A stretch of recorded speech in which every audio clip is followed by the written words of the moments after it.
was really heartbroken to see all the bunches on the ground. After you work so hard, all the bunches on the ground, you have to go on and struggle again. You can run, you can hide, but you cannot get away from disasters.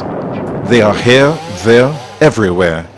Tropical storms and hurricanes, floods, diseases and pests, droughts and landslides, volcanoes and earthquakes. And unless we take steps, in other words, Pwen Douvant, to reduce these risks, Dominica will continue to lose tens of millions of dollars, time after time, year after year. One thing is absolutely clear. We cannot stop disasters, but we can reduce their costs. Over the next few minutes, we'll briefly tell you how. We will also review a project funded by the FAO, the Food and Agriculture Organization of the United Nations. Over the last few years, that project has helped Dominica's agricultural sector develop a system so that it can manage risks and reduce the cost of disasters. The Disaster Risk Management Project had 5 main objectives. The first was the development of an agriculture disaster risk management plan for the agriculture, fisheries, and forestry sectors. The second was the enhancement of capacity of extension and technical staff in the area of disaster risk management so that they could continue the work of capacity building beyond the scope of this project. The third had to do with the establishment of demonstrations of selected best practice in fisheries, agriculture, and forestry. The fourth was the introduction of community-based disaster risk management to enhance capacities at the local level, at the community level, in planning and coordination of disasters at the community level. And the final one had to do with public awareness and sensitization, of which this video is part of this process. DRM, Disaster Risk Management. Nowadays, you hear a lot about these 3 words. Disaster Risk Management, or DRM, is actually a unique way of dealing with the rising costs of disasters. And DRM is extremely relevant to Dominica because our island is very steep. We have intensive rainfall, and generally many of our farmers do not practice soil conservation measures. Additionally, DRM is important because disasters are expensive. For example, over the past 30 years, disasters in Dominica have caused economic damage valued at more than 640 million EC dollars. Disaster risk management is extremely important now because I think what we're seeing is an increased number of disaster events throughout the region and I think globally. And of course these events are a lot more intense. The magnitude of impact is really, really huge on our small economies. Disaster risk management really is a strategy as to how do you reduce your risk, how do you build resilience, whether it's in the farming community, whether it's in the tourism sector, whether it's in the Ministry of Health. So it is a very important initiative that we at the Disaster Office supports, and it will very well mean that the farmers will now become aware of the issues of climate change and how it directly impacts them in their business of farming. Added to that, yes, I mean, climate change is no longer a myth. It is happening and it is actually worsening every single disaster event. So we're expecting a lot more floods, a lot more droughts. We're expecting hurricanes of greater intensities. So I think because of these things, we really need to start taking a proactive approach to how we look at disasters. And I think thirdly, when we look at how we've managed disasters in the past, we've been very, very reactive. In life, there's one sure way to stop being reactive and to become more proactive. You plan. Dominica needed a disaster risk management plan to help it deal with the cost of disasters. And the FAO project helped us to develop that plan. The Agriculture Disaster Risk Management Plan was a cross-sectoral consultative process involving stakeholders from agriculture, fisheries, and forestry sectors. The plan essentially addresses the coordination at the national and also at the local levels, and seeks to continue work in disaster risk management and climate change adaptation beyond the life of the project. Having a plan, having a document on paper is great, but if we do not have in place the system that comprises people to actually translate that paper into action on the ground, it really remains just a paper, some pieces of paper. So the institutional arrangement is actually very, very key. In addition to the DRM plan for the agricultural sector, the project assisted Dominica in the preparation of a disaster risk management manual, specifically for the livestock subsector. That manual consists of recommendations for the construction of buildings to withstand storms, how to store animal feed, water, and medications, and most importantly, how to plan your livestock enterprise to withstand disasters. So my number one recommendation that I'm stressing is that these DRM measures need to be put in place at the point of land purchase. And if you've already purchased the land, at the point of construction. It should be part of your business plan, part of your construction plan.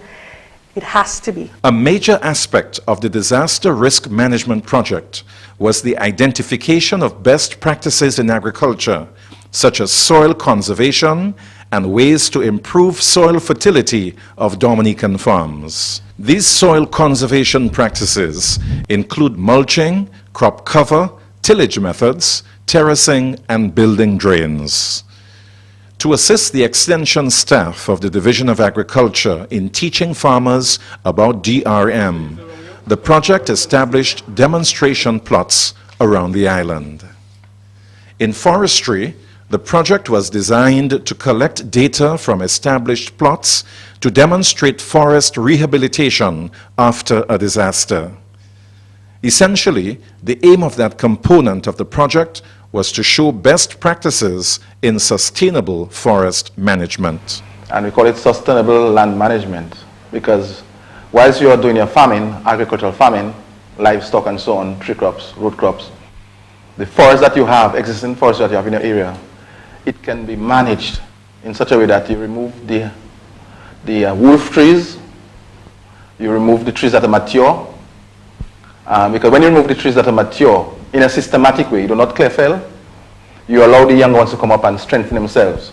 Because what happens in a hurricane, most times when any mature tree goes down, because they are big, they will damage the other crops below. So you need to try to minimize that as much as you can. So hence you need of removing some of your mature trees which you can make economic use of. We try to let them know that you can remove some of your trees, and when you have big gaps, you replant, right? What we may call reforestation or afforestation, all right? So we make them replant, what we call enrichment planting. So if maybe valuable tree crops like mahogany, even the locals like red cedar, the lowies, the kubawis and so on. And then when the hurricane, so let's say subsequent hurricane comes, yes, you cannot avoid the total damage, but you can minimize it. We move from Dominica's evergreen rainforests to the deep blue sea. One important aspect of the FAO project was hosting a series of workshops for fishers on DRM, conducted by the fisheries consultant Nigel Lawrence. In addition, the project helped the Fisheries Division promote a simple but effective way to avoid ghost fishing. Here's how Chief Fisheries Officer Andrew Maglaw demonstrated the method to fishers at Biosh. The traditional way is really to use a door, okay, for the retrieving of the fish from the fish pot after it's caught. So that the fishermen put this door in, but they use this wire, okay, to sew the door closed. All right? So they would sew the door closed with the wire in that format. Okay?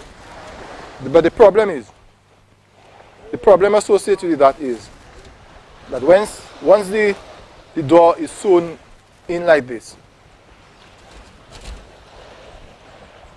okay?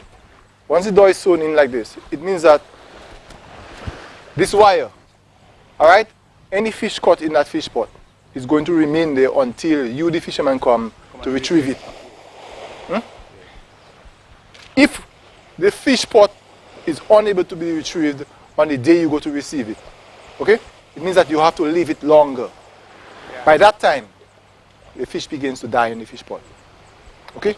And so we are losing a tremendous amount of our resource. So it is right. So it's no economic value to you. The people who depend on fish are losing food security, and the marine environment is also being destroyed by way of reduction in our population of fish in the sea. Okay? So after a series of research, we have studied and understood that we can reduce the impact on the marine environment and further enhance the livelihood of the fishers by simply changing the tying mechanism to the pot. So that after 15 days, putting this material will decompose. Okay? And the door automatically open, allowing the fish to move freely in and out of the pot. So just as you've done before, instead of using the wire, we're now using a biodegradable material. So this material in the water will decompose after about 15 days completely. Okay? Thus rendering the door free for opening. We have examined the outputs of the FAO Disaster Risk Management Project from the perspectives of fisheries, forestry and farming. Now you may ask, what about the villages where the people live? At the outset, the project selected 2 pilot villages. One of the priorities was to determine how vulnerable these communities were to landslides and other disasters. And therefore, a consultant was hired to draw a series of vulnerability maps for Douvant and Good Hope. The project steering committee identified a total of 7 communities for the intervention of community-based disaster risk management. Of these 7, 2 were selected, namely Douvant and Good Hope. The project worked with these 2 communities in identifying priority areas for disaster risk management interventions. The idea was to build the capacity at the community level to enable the local community, the villagers, village councils, to be better able to address issues of disaster risk management, response and preparedness. Douvant has 3 rivers that's flowing through it. And those 3 rivers meet in the central part and the lowest part of Douvant, which exposes Douvant to high flooding risk. And these areas are actually inhabited by the residents. So if all 3 rivers were to flood, that entire area is just high risk.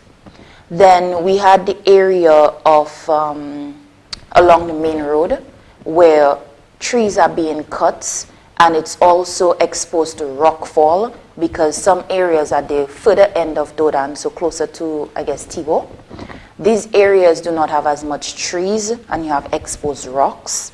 So these were, I believe, the 2 major concerns of Douvant in terms of natural disasters. Douvant, however, was very special because it has the presence of the giant African snail, and that is of extreme agricultural importance. Good Hope is a good example of what I explained in terms of landslide risk in Dominica. Good Hope has the clay soil, Good Hope has the high land, and Good Hope has a lot of water, groundwater, soil water. So Good Hope is constantly moving, even if we may not have a major rainfall event. And the entire community of Good Hope is at risk because the highlands is on the outskirts of the village, and the village is going towards the sea. So anything that has to slide around Good Hope is sliding into the community and down into the sea. So there is no area that I can say is less risky than the other area. They're all at the same level. So Good Hope, in addition to the landslide, again, we have a lot of people farming along the slopes. So the area is already risky naturally, and then you have the anthropogenic activities adding to that. So a lot of people are clearing the lands for agricultural purposes, and the crops that they're growing are ground crops. So you have things like potatoes and dasheen and cassava. So that means they have to dig the soil even more than if, let's say, you were planting a cherry tree or a mango tree. So that is adding a lot to the instability of the land in Good Hope. Every year, Dominican farmers, fishers, foresters, as well as central and local government officials prepare for hurricanes and storms. In some instances, that preparation has become routine because hurricanes, storms, pests and diseases, and other disasters cost Dominica hundreds of thousands of dollars each year.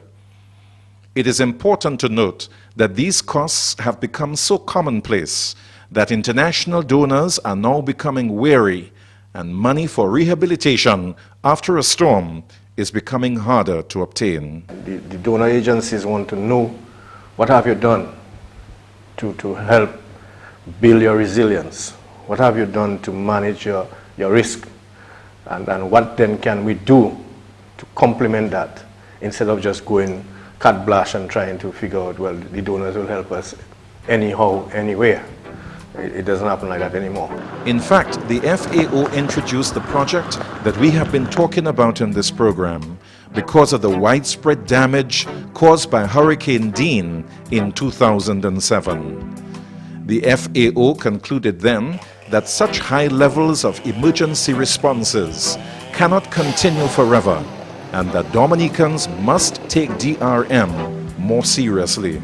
You may argue that implementing disaster risk management best practices can be an expensive exercise, but you will agree that it costs much more to rehabilitate the agricultural sector over and over and over again, year after year after year.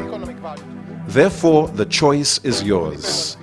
You can continue doing business as usual, or you can Pwen Douvant. That is, you can take early action to reduce the cost of disasters.